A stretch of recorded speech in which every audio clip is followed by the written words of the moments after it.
Թերևս Վիեննայում տեղի ունեցած հանդիպման ժամանակ եւ հանդիպումից հետո Սերժ Սարգսյանը մի շարք հայտարարություններ է արել այն մասին, թե դրանք ոչ կարևոր ստրատեգիական տարածքներ էին եւ 800 հեկտար հողատարածքի կորուստ այդքան էլ կարևոր չէ այս բանին հետ բերել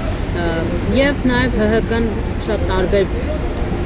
որակավորումներ է տալիս, որ դրանք ամայի ոչ մշակված տարածքն են, ինչ ասեք այս մասին արդյոք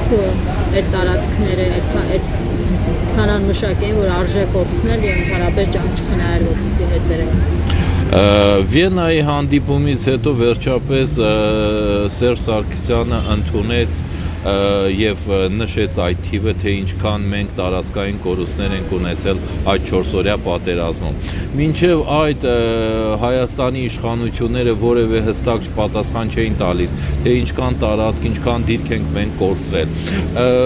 Հնչում էին տարատեսակ կարծիքներ, մասնավորապես մի մասը իշխանությունների ընդհանրապես փորձում էր շղթել, որ մենք ունեցել ենք որևէ կորուստ, հենց որ արդեն ակնհայտ դարձավ, որ անհնար է դա թաքցնել, սկսեցին նշել ինչ թվեր։ Սկզբի օրերին Սերժ Սարգսյանը խոսեց, որ ընդամենը ունեցել են 200-300 մետրի կորուստ։ Դրանից որոշ ժամանակ անց այդ Վիեննայի հանդիպումից հետո մեկ էլ պարզվեց, որ մեր կորուստները ոչ թե 200-300 մետր են եղել, 800 հեկտար տարածք։ Հա, այսինքն նայեք, իշխանությունները ակնհայտ երևաց, որ զբաղված են ոչ թե իրենց վրա դրված պարտականությունների կատարմամբ, այլ Հայաստանի իշխանությունները զբաղված են հասարակությանը ստելու, հասարակությանը մոլորեցնելու քաղաքականությամբ։ Մասնավորապես այսպես է պատասխան չտրվեց, թե ոնց այդ 2-300 մետր տարածքը մի անգամից վերածվեց 800 հեկտարի։ Նայեք, ընդհանրապես կա այսպիսի հասկացողություն, որ պատերազմող երկիրը կարող է ինչ-որ տեղեկություն չհայտնել, բայց ինքը իրավունք չունի ստել, առավել ևս իրավունք չունի ստել երկրի առաջի դեմքը, որը ի պաշտոնե հանդիսանում է երկրի գերագույն հրամանատարը։ Եվ այս կապակցությամբ կարելի է նշել, որ հենց որ արդեն ակնհայտ էր, որ իրենք չեն կարող թաքցնել դա, առավել ևս դրանից առաջ նշվեց, որ երկու ուղղություններով հայկական կողմը ունեցել է 21 դիրքի կորուստ եւ դրանից հետո տեղի ունեցավ Ժիրայր Սեֆիլյանի հայտնի հայտարարությունը եւ որ ունեցել են 700 հեկտարի կորուստ, ակնհայտ էր, որ Հայաստանի իշխանությունները ստիպված եղան ընդունել դա, այսինքն բացահայտել, թե ինչ է տեղի ունեցել։ Այնինչ դա պետք էր անել հենց առաջի օրերին։ Վերջիվերջո 800 հեկտարը դա բավականին մեծ տարածք է, ոնց է տեղի ունեցել այդ կորուստը։ Իրենք սկսեցին այդ աբսուրդ հայտարարությունները անել, որ գիտեք ինչ կա, մասնավորապես ազգային ժողովում հանրապետական կուսակցության ֆրակցիայի նախագահ Վահրամ Բաղդասարյանը հայտարարեց, որ դա գիտեք անմշակ ամայի տարածք է։ Այսինքն ինչ է դուրս գալիս, այնտեղ պետք է ուրեմն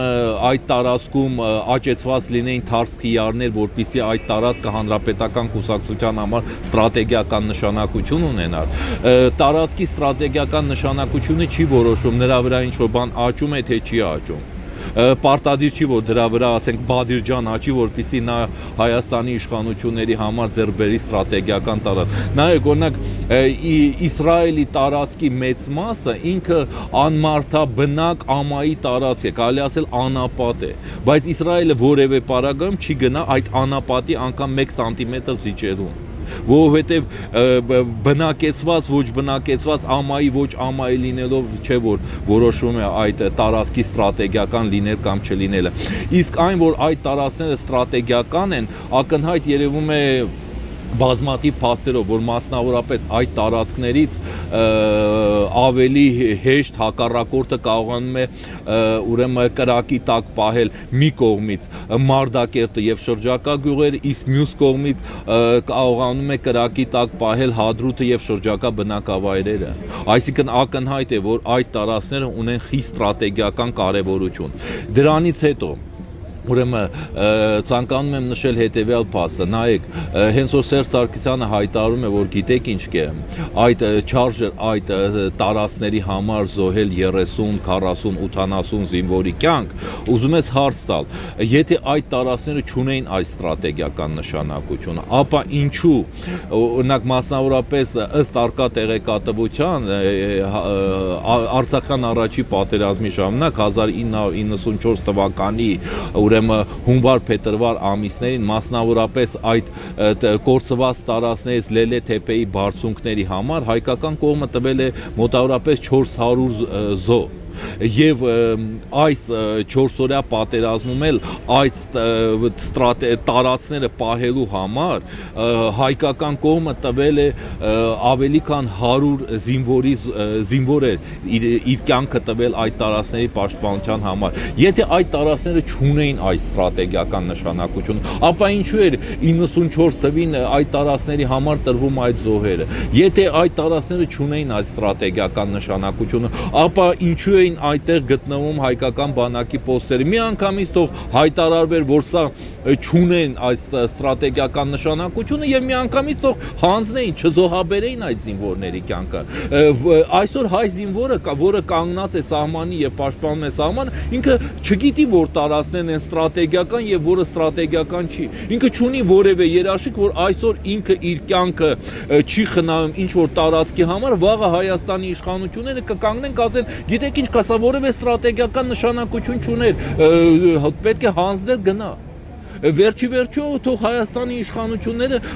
հեգնանքով եմ իհարկե ասում, բայց բարի լինեն, հրապարակեն այն տարածքների ցանկը, որոնք որևէ ստրատեգիական նշանակություն չունեն։ Վերջի վերջո հենց որ Վահրամ Բաղդասարյանը հայտարարում է ԱՄԱ-ի չմշակվող տարածքը,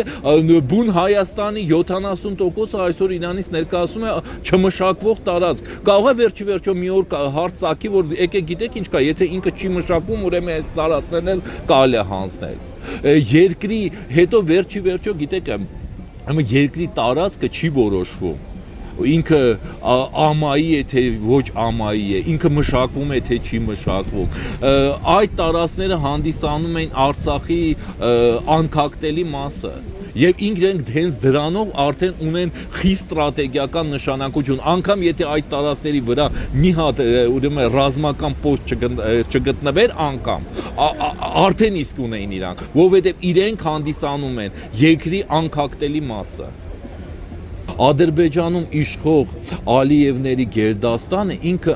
կարող է գնալ պատերազմի, եթե այդ պատերազմը կառավարելի է իր համար։ Կառավարելի, այսինքն այն իմաստով, որ իրենք կարող են ցանկացած պահի կանգնացնել այդ պատերազմը։ 4-օրյա պատերազմում ամենակարևոր կորուստը բացի դիրքերից, զոհերից,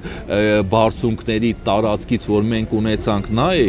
որ Ադրբեջանը ստացավ այդ երաշխիքը։ Առաջի անգամ ինքը փորձարկեց եւ տեսավ, որ ինքը կարողանում է գնալ կանխատեսելի պատերազմի, այսինքն իր համար ցանկացած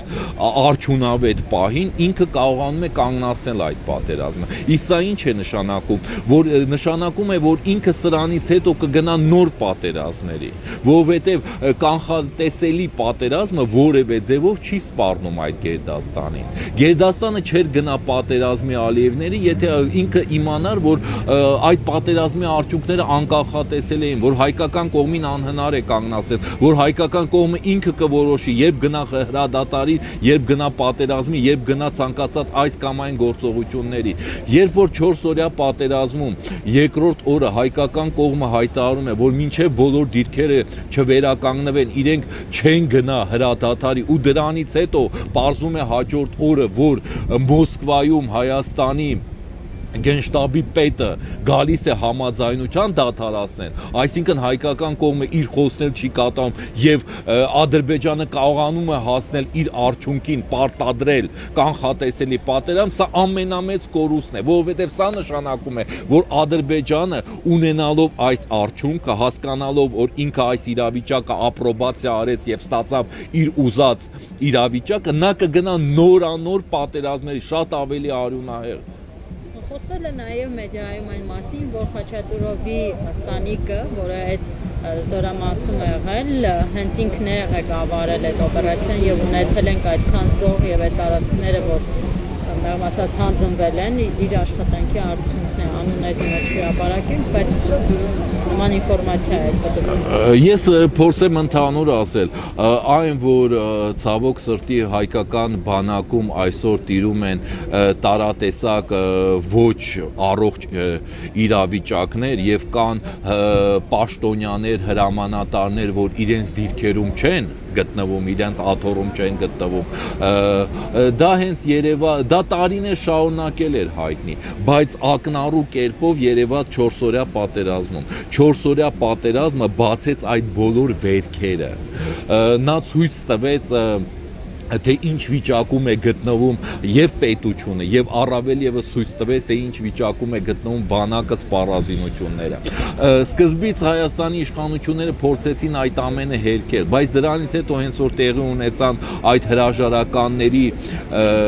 շքերթը, այսօր այո, այդ հրաժարականների ուրեմն շքերթը շարունակվում է եւ արկա է տեղեկատվություն, որ կան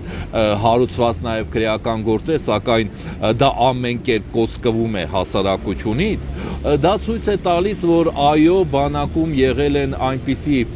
իրավիճակներ, որոնք չէին համապատասխանում պատերազմող երկրի բանակին։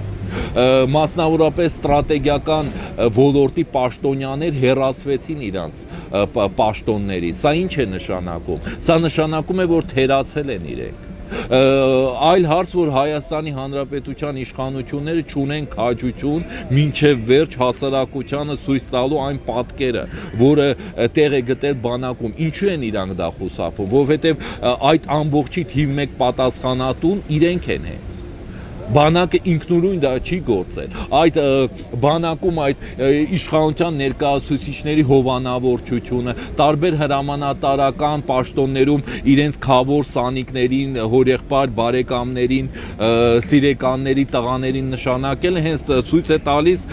որ բանակում ոչ առողջ մթնոլորտ է եղել։ Հենց որ Սերժ Սարգսյանը խոսում է, որ չի կարելի այս կամ այն դիրքի համար տալ 30, 40, 80 զինվորի կյանք, իհարկե ես համաձայն եմ դրանում, որ ամեն զինվորի կյանք շատ կարևոր է, բայց եթե Հայաստանի իշխանությունների համար զինվորի կյանքը այդքան թանկ լիներ, իրենք ի սկզբանե կձեռնարկեն միջոցներ, որ մենք չունենանք այդ զոհերի թիվը։ Նայեք, ուրեմն Հայաստանում իշխում է մի ռեժիմ, որը համար մարդու կյանքը 0 է։ Այս ռեժիմը շատ հանգիստ կերպով 2008 թվականի մարտի 1-ին իր իշխանությունը պահելու համար 10 հոգու փռեց Երևանի կենտրոնում։ Այս ռեժիմի բանդաները բնաջնջում են, կարելի ասել, խաղաղ բնակչությանը։ Ով է հաշվել, թե ինչքան մարդ է բնաջնջել, ասենք, Լիսկայի բանդաները կամ մնացած կրեաօլիգարխիկ բանդաները։ Վերջում որ հաշվեց այս զոհերի թիվը կպարզվի, որ դրանք շատ ավելի են, քան այդ 30, 40, 80 հոգին։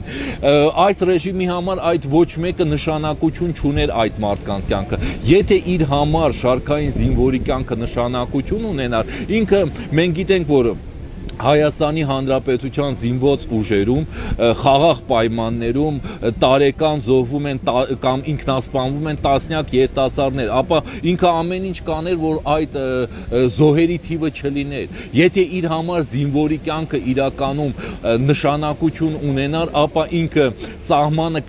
եւ այդ դիրքերը կհագեցներ այնպիսի տեխնիկական միջոցներով, որ այդ դիրքերը չլինեին այդպիսի խոցելի եւ 4-օրյա պատերազմում մենք չունենայինք այդ 100-ից ավել զոհը, բայց կյանքը ցույց է տալիս, որ տարիներ շարունակ Հայաստանի իշխանությունների համար եւ իր քաղաքացու եւ զինվորի կյանքը որևէ նշանակություն չեն ունեցել։ Եվ այս պարագայում հենց որ կանգնում ասում են մենք այդ դիրքերի համար